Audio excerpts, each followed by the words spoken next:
Hey guys, and welcome to this new Let's Play with me, obviously Paradox. Now, from your guys' feedback on what Let's Play I should do next, it seemed like there was a few people who were clamouring for a Let's Play of the Wildlings, or a King Beyond the Wall scenario game, basically. And so I decided to take that on, and I'm playing as a one-county Wildling, and we're going to try and reform the King Beyond the Wall title for our own, and invade those damn Southerners or kneelers, and save our people from the Knight's terrors. So we'll see what happens. I'm not going to promise anything. I played the Wildlings when they were first introduced to the mod a long time ago. Very fun. Did actually really well. Actually, I really enjoyed it. Creating the King Beyond the Wall seemed quite easy. And obviously, as we know, the Wildlings don't believe in inheritance the same way as the Southerners. So when you die, your children don't inherit the titles in the same way. So if I was King Beyond the Wall and I died, my children would not inherit the King Beyond the Wall title, which is very annoying, and you've got to fight constant rebellions and stuff, so it can be a very annoying game. I will just throw that out there. So I can't promise anything, and also the second thing I always found really annoying was you didn't have enough power, even when you united the whole place, to really take on the wall. Like the wall itself, you can probably take on, probably quite a fun fight. But they can call on the rest of Westeros to help them. And generally it'd be someone like the Umbars or the Karstarks might help.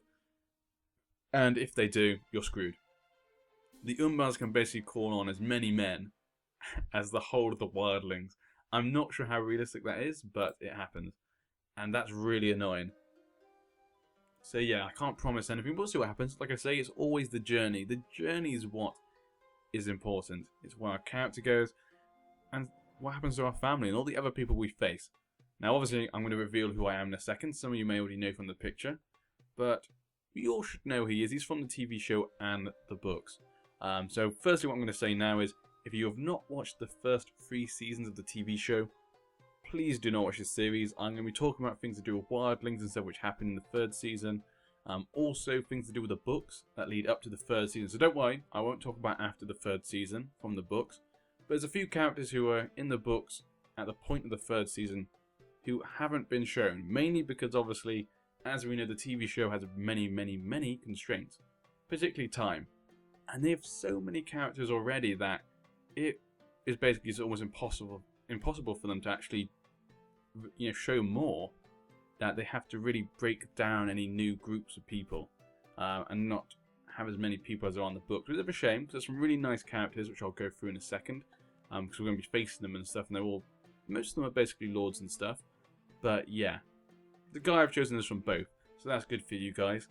Even though his role is a bit changed in the TV show, again I'll talk about that. Because like I say, it's just how things have changed. It's not actually spoilers or anything like that, so it's fine.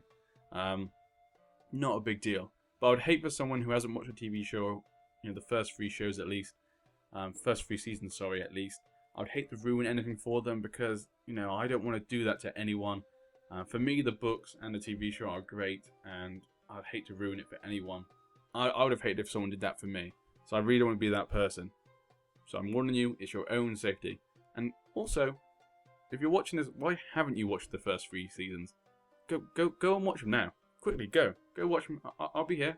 This video will always be here, so you can always come back. But yeah, I'm playing in Robert's Rebellion, mainly because, like I said, I don't want to play as Mance Rayder and be King Beyond the Wall and have it already done. I wanted to have the journey. So I decided not to play that scenario, play just before, so we can play as one county, but still have many of the Wildling characters we know and love. And also I can keep an eye on what's going on in the south. And for us, obviously the north is technically the south as well. So it'd be fun to see what's going on with them. We've got all our favourite characters. You've got Eddard Stark, you've got Tywin Lannister, you've got Aerys the Mad King, Robert Baratheon, Jon Arryn, and all the other ones. So we can keep an eye on them, see what happens. It's a very conflicted time, so that means if we do get King Beyond the Wall, we may be able to invade it at some point when the Iron Throne's in turmoil. Because obviously if Robert gets it, it doesn't mean it's safe. Things can still happen. Other lords can still rebel against him. So I think it'd be a good one for us. So that's why I've chosen this scenario. So every so often I might check down here and see what's going on. Not right now, obviously, but in the future I might check every so often. So we can see what happens to them, and also I need to keep an eye on them. But luckily we haven't got to deal with the politics of the Iron Throne. and also the Wildling sort of game is quite different from what, well, from what I remember, it's quite different from, let's say, in the Paramancy or the Iron Throne, because marriages and backstabbing are very effective there, but in this world, it's warfare. Warfare is what's going to get you places. There's not much point in marrying people because, like I said, the inheritance and stuff is very different, and there's a lot of rebels and stuff who will rise up against their lords.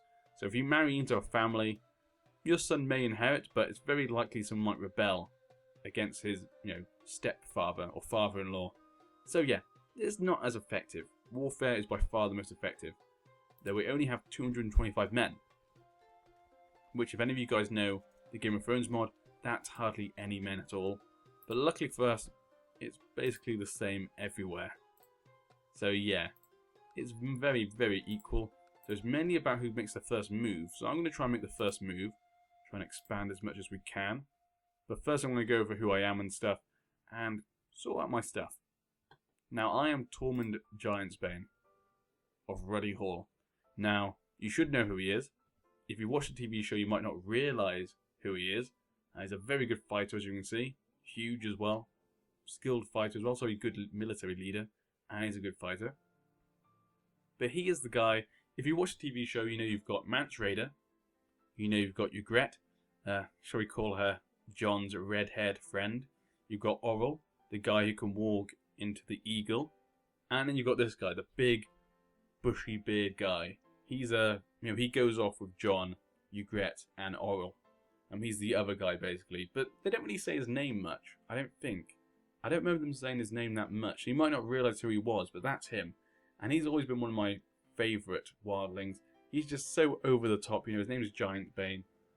He's got many other nicknames, which I won't go into because I'll probably forget some or name one wrong, but they're very over the top. He's a very big boaster, but he also seems like a nice guy. Like, he's the sort of guy you'd want to go down the pub with, have a few drinks with. Seems like a great guy. And he's actually quite a realist compared to a lot of the wildlings. Like, he's not cruel, he's not offended as easily, he wouldn't just kick your head in just because you look at him the wrong way. But he's very proud and very boastful, like I say. So he's very strong as well, so he would attack you if he has to defend his honour. But he's very honourable and loyal to Mance Rayder and up to his fellow, wildlings. And what's important to remember, obviously, is that Mance Rayder, when he took these guys in, these are all different tribes. All those different people he has with him, particularly in the books, obviously, there's a lot more characters. They are all leaders of their own clans. They all hate each other. They've all been warned for centuries. And he was able to bring them all together. It's a very big accomplishment. With no warfare either. Mainly through the use of the fact that they might all die. Because obviously the terrors beyond the wall. So we're going to try and do it ourselves without Mance Rayder. For Tormund Giantsbane. I've got loads of children, as you can see, so I'm probably not going to marry. Because it's Galvakind. So I might just keep it as it is.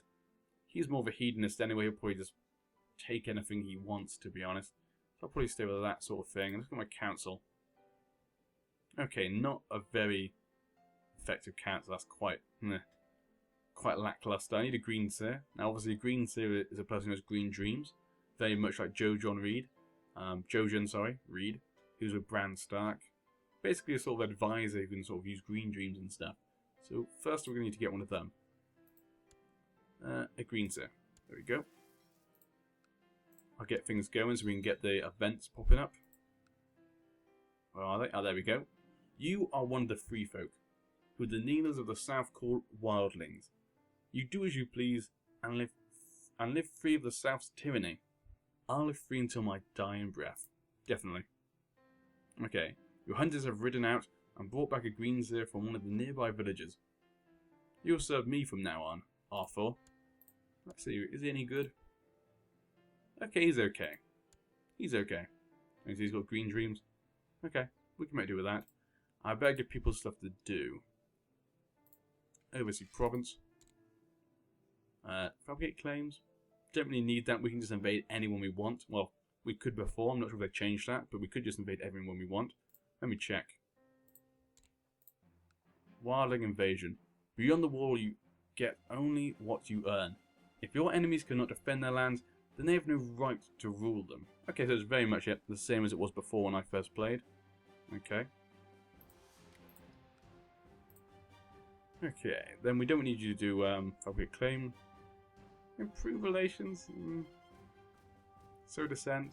None of them really have any vassals though. So let's go with improve relations. Go to here. I'll go through why I'm sending them there in a second. Train troops. Collect taxes. I was thinking of training my children, but I thought I'm going to train troops because the amount of men you have is very important at the moment. And that. Now, before I start, obviously my main aim is I want to be the first one to expand. Because the quicker you are grabbing land, the easier it is going to be to defend your land and also then expand into others. Because you have more men. And men is very important. And because as you can see, we've got hardly any. How much are mercenaries? Ooh. 10 gold for 200 men. That's quite good. Now, obviously, that doesn't sound good. 200 men for 10 gold. And 0.25 monthly. But remember, 200 men in the Wildling terms. That's basically a province. That's basically a province. So that's actually quite useful. And 10 gold's not much to throw away. So I'm quite happy with that, actually. Okay. Now, my main aim is I'm going to expand in north. So we're going to take this place to that place. And we'll go this way. And I'll come back down and probably take Hardhome last, which is this place. And then we'll create Beyond the Wall and attack the Night's Watch. That is our aim. I'm 30 years old, so we haven't actually got that much time. But it shouldn't take too long, really. And with 19, general military, that's quite useful. That would be quite good for me. Okay. Now, what was I going to say? So I'm going to do that now. I'm just going to go over a few of the general politics going on beyond the wall. Look at a few of the characters. Now, a lot of them have nicknames, which tell you a lot about the character, really. And so I don't really got to go much into them. So obviously we've got here, Central Frostfangs is Alfin Crowkiller. You can probably guess how he got his name. It's not hard to get how he got his name. That's what we're going to be expanding into first. We're just going to go over a few of the more notable characters. Nope, you haven't got on. Lord of Bones, here you go. Now, obviously, you should have met Lord of Bones. He's basically the guy from the TV show who has the skull helmet and the bone armor basically on his ribs. He's a very cruel man. Not a guy you want to get on the wrong side of. He's very, he gets angry very easily. He's very suspicious. So again, not really a guy you want to be friends with, really. Probably finds it hard to make friends. He's that sort of character. Not a nice guy. Very annoying. And we've got a guy Sealskin here. Probably Skin Seals, I would guess. Maybe. That's how he got his name. Don't really know much about him. Can't even remember. You got this guy here. I almost wanted to be this guy just because of his name. Walrus the Great. I mean, come on. How silly a name can you get? For that, I just wanted to be him. I'm actually going to talk about two characters I wanted to be, actually. There's actually two notable other characters I was thinking of being, but I wanted Tormund Giantsbane because he's been on the TV show. So I felt like everyone would be able to relate to him, at least, in that regard. Nope. And you got the Fens here. This is the other guy I was thinking of being. The Fens are a very notable person in Mance Raider's sort of entourage. Tormund Giantsbane actually replaces him in what he does in the books. Now, obviously, as we know, like I was saying, Tormund Giantsbane went with Orrel, Ygritte, and Jon to the wall. In fact, in the books, it was actually Magnus the Fen, and also a guy named Jarl, who went with them. They were the sort of two leaders of the group, mainly. And the Fen was sort of in charge, which Jarl didn't like. But the Fen was in charge, and he's a great family. They're one of the few wildlings actually with a lot of history, as you can see. Goes very far back. So I've always loved the Fen, so I was thinking about being them, but because they haven't been introduced, which is a shame. When they were thinking they were going to introduce one extra wildling, obviously they had to do Orrel, because for particular reasons they wanted to show a warg and stuff. They obviously had to introduce one other wildling, another leader. And it was always probably going to be Tormund Giantsbane or the Fen. And not surprisingly, they went with Tormund Giantsbane because he's just an over-the-top character. I think a lot of people really like him as well. He's just a likeable guy, really. So I'm glad they went with him, but I've always liked the Fen as well. Shieldbreaker. Probably means he's a good fighter. Yep, skilled fighter. We've also got... This is the other guy I was thinking about being. Garrick Kingsblood. Now, I was thinking about being him. As you can see, he's a great general, but also his name's Kingsblood. Now, that is one of the few family names in the Wildlings. Most of the Wildlings are of where they're from. He's actually got a family's name. And again, he's one of the few with an actual history. Now, as you can see, the reason they're called King's Blood is because one of his ancestors was actually a king beyond the wall, Redbeard. So I've always loved that, the fact that they, got a family name, King's Blood, and they can they trace their descendancy back to a king beyond the wall. They say. A lot of people might argue they don't. Blah blah blah. That's a lot of extra stuff, Just that's what makes the world of Joe R. Martin so good, though, is the fact that this guy King's Blood is not important really that much. Well, you never know in the future he might be, but he's not really done anything so far, and they have a really cool history. It's like the Rains. The Rains aren't actually in the books at all, but you hear about them. They have a history and the effect that they have, culture-wise, on where they live now is very effective, and that's what makes the world alive, and that's what makes it really good. So I've always liked the King's Blood. Just an interesting idea. Wait a second. He has ice? What the? Died in battle against Lord Paramount Arthur of the North. Okay, yeah, I knew that. I didn't realize he had ice. Did he steal that, or did he actually have it? Okay, his father didn't have it. Maybe it was his brother. I'm assuming then he stole ice, maybe, and then the Starks killed him and took it back. I'm assuming that's happened. I don't think they had it originally. I wouldn't have thought so. I don't remember that. Okay. I don't remember it saying with ice. Maybe that's just me forgetting, but that's pretty cool anyway. So yeah, just another, little family. That's why I want to be friends with them, because I want to sort of make friends with them, possibly. Fight them last. It'd be cool to have them as the last one to face. Obviously, we've also got Craster, of Craster's Keep. Him and his many daughters. And they're also his wives, as we know. I'm actually thinking about it.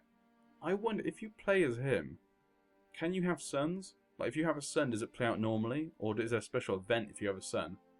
I actually don't know. I might have to test that out, because that sounds quite interesting. I wonder. It might just play out normally, I don't know. Another notable one here is Gendel, the Weeper. Now, he's called the Weeper, maybe not for what you'd think, but he's definitely a guy you'd never want to meet down a dark alley. He does things to people, and that's why he's called the Weeper. Due to a certain, shall we say, calling card he does to people he doesn't like, shall we say. Not a nice guy, but an interesting story. Definitely a guy who could probably cause fear amongst the Wildlings and become a leader, shall we say. Become influential. Now, the last guy is very interesting, is Varamir Sixskins. Again, he would be more than that. I think they might introduce him and the Fen later on in the TV show, maybe. They should have been in him already, but they're not. Both very influential men in Mance Rayder's army of the Wildling groups, but just not in the TV show. They haven't got enough time, sadly. And as you can see, you'll probably guess why he's called Sixskins. He's actually a warg. As you can see, he's got a snow bear, shadow cat, a direwolf, and a wolf. He's basically got 6 animals. Even though there's only 4 there, I think he's got like 2 or 3 wolves, maybe. I think he's got 3 wolves, and that's why. But yeah, look at that, 20 general skill. Due to the fact he's got so many, so many pets, really helps him. But yeah, he's always been an interesting guy. Very, very interesting. I won't go too much into him though, because blah. But yeah, so that's basically a general outlook at the different people we're going to have to be dealing with. A lot of interesting characters, and a lot of interesting stories, and effective generals. So yeah, we're going to get this going. Now, like I said, the main thing I'm going to be doing is probably trying to attack first. I want to grow first. Now, I can call mercenary, so it's not a big deal. We could just attack him now, which I think I might just do. Just trying to figure out anything bad that could happen. Do I just want to attack now? Who are you attacking? He's attacking the Shivering Forest. Okay. Wow, it looks as though King's Blood is making his move first, so I'm actually going to make my move as well. And call Wildling Invasion on him. I'm going to attack the Crow Killer.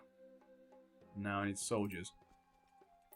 Obviously going to call some mercenaries. Now, who do I like the look of?